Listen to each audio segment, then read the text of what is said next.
Imagine this. You wake up on a Tuesday morning feeling surprisingly good. The sun is out, your coffee tastes perfect, and you actually feel ready to tackle the day. But then you do it. You open your phone. You scroll through Instagram or LinkedIn for just 30 seconds, or you walk into the office and overhear a colleague talking about their latest win. And just like that, without a single bad thing actually happening to you, your perfect morning is ruined. In a matter of seconds, a heavy, invisible weight drops into your stomach. You see someone's perfect vacation, their promotion, or even just their aesthetic 5 a.m. routine, and your brain instantly delivers a brutal verdict. You are falling behind. Society calls this jealousy or a lack of drive. They tell you to just focus on yourself. But behind this habit lies a hidden cost that has nothing to do with weak willpower. For you, constant comparison is not just a bad habit, it is a background program running in your brain 24/7, consuming your energy, your joy, and your originality. You are fighting an invisible war against the ghosts of other people's success. And the tragedy is that the rules of this game were designed from the start for you to lose. When people tell you, just stop comparing yourself to others, it sounds as useless as the advice to just stop feeling pain. Your brain is physically incapable of doing that.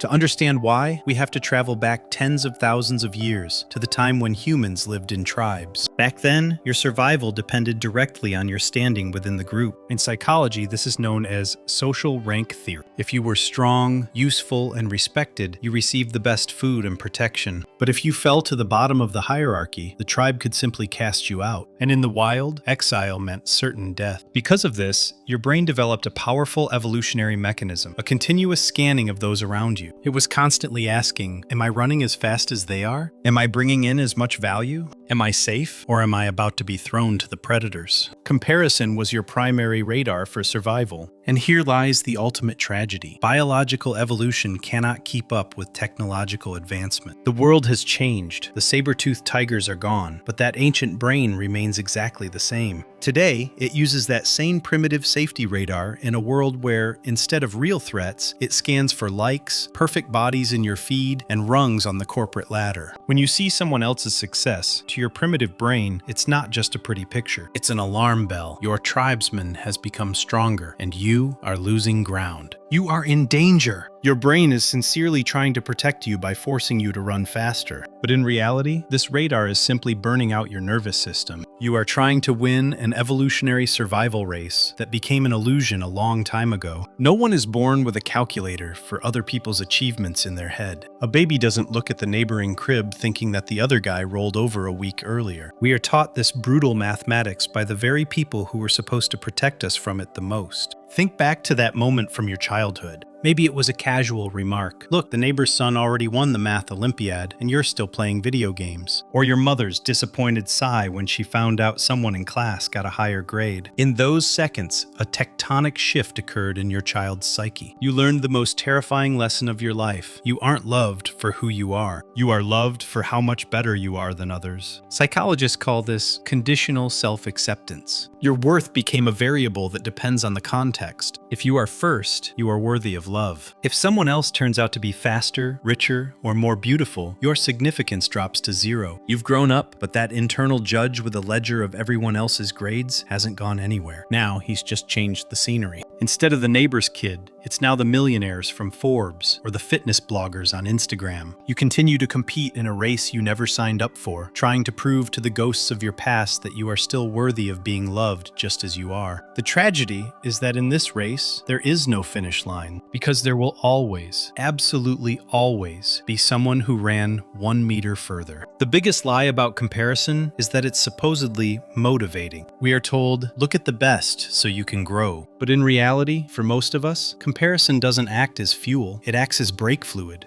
It doesn't make us run faster, it makes us freeze at the starting line. Psychologists call this analysis paralysis. You're afraid to launch your project, write that post, or hit the gym, not because you're lazy. It's because the second an idea is born, your brain instantly finds someone who is already doing it better, prettier, or faster. You kill your dreams in the cradle because they don't look like the finished masterpiece of a pro with 10 years of experience. But there is an even higher price. By constantly looking at others, you lose your authenticity. authenticity. You start running a marathon on a track you don't even like, just because everyone else is running it. You choose a career, clothes, and even hobbies not because they resonate with your soul, but because they meet the standard of your social circle. In the race to keep up with others, you commit the ultimate betrayal. You stop hearing the voice of your own true desires. You become an ideal copy of someone else, forever losing the chance to be the original version of yourself. Now it's time for an honest conversation about the darker side of this habit. You see, comparison is a drug, and with any drug, the dosage increases over time. When it becomes too painful that someone is above us, our brain triggers a defense mechanism to ease the suffering. It starts looking for those who, in our opinion, are, quote, below us. Psychologists call this downward social comparison. You catch yourself gloating over an old classmate's unflattering photo, or feeling a sense of relief when reading about someone else's failure. In that moment, your brain gets a quick,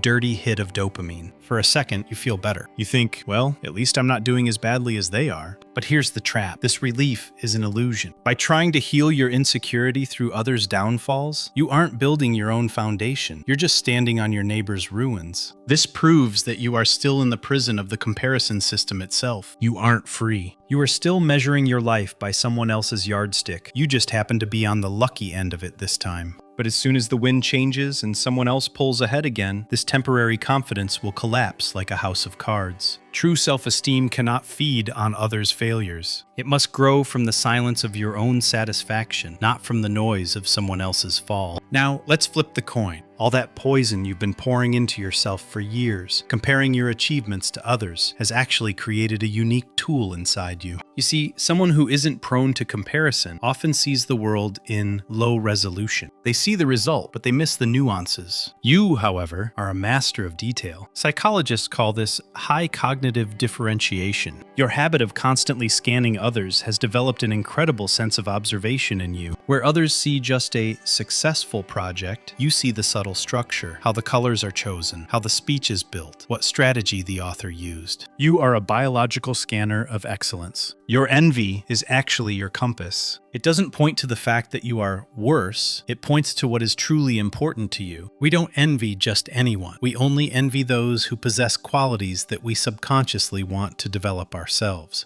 Imagine what would happen if you shifted that spotlight of attention from self-flagellation to learning. If instead of the thought, I'll never be able to do that, you switch to researcher mode. Wow, I noticed exactly how they did that. I see details that no one else sees. Your hypersensitivity to others' success is the shortest path to your own mastery. You are the fastest learner in the room. You've just spent too long using that gift to judge yourself instead of building yourself. The biggest deception that the habit of comparison forces us to believe is that we are fighting on a level playing field. But this is a mathematically impossible fight. Psychologists call this information asymmetry. You make the same mistake every single day. You compare your behind the scenes with everyone else's front of house. You compare your rough drafts, your 3 a.m. fears, your doubts, and your blooper reels with someone else's perfectly edited highlight reel. You see the result of their 10-year journey and compare it to your very first step. It's like walking into the Louvre, looking at a Da Vinci masterpiece, and getting upset that your morning sketch on a napkin doesn't look the same. You are living in reality, but you are watching others on fast forward. You don't see their sleepless nights, their failures, their sense of loneliness, or what they had to sacrifice for that one shot in their profile. You are comparing your raw, chaotic, real life with someone else's frozen, filtered illusion. The tragedy isn't that you are worse. The tragedy is that you are trying to win a race against a ghost that doesn't exist in reality. You are punishing yourself for being human while looking at those who have mastered the art of pretending to be perfect. Here is the truth that your inner critic is most afraid to admit. In this life, there is no final leaderboard. There is no secret committee that, at the end of the road, will give you a grade and compare your score to someone else's. The only person keeping this destructive tally is you.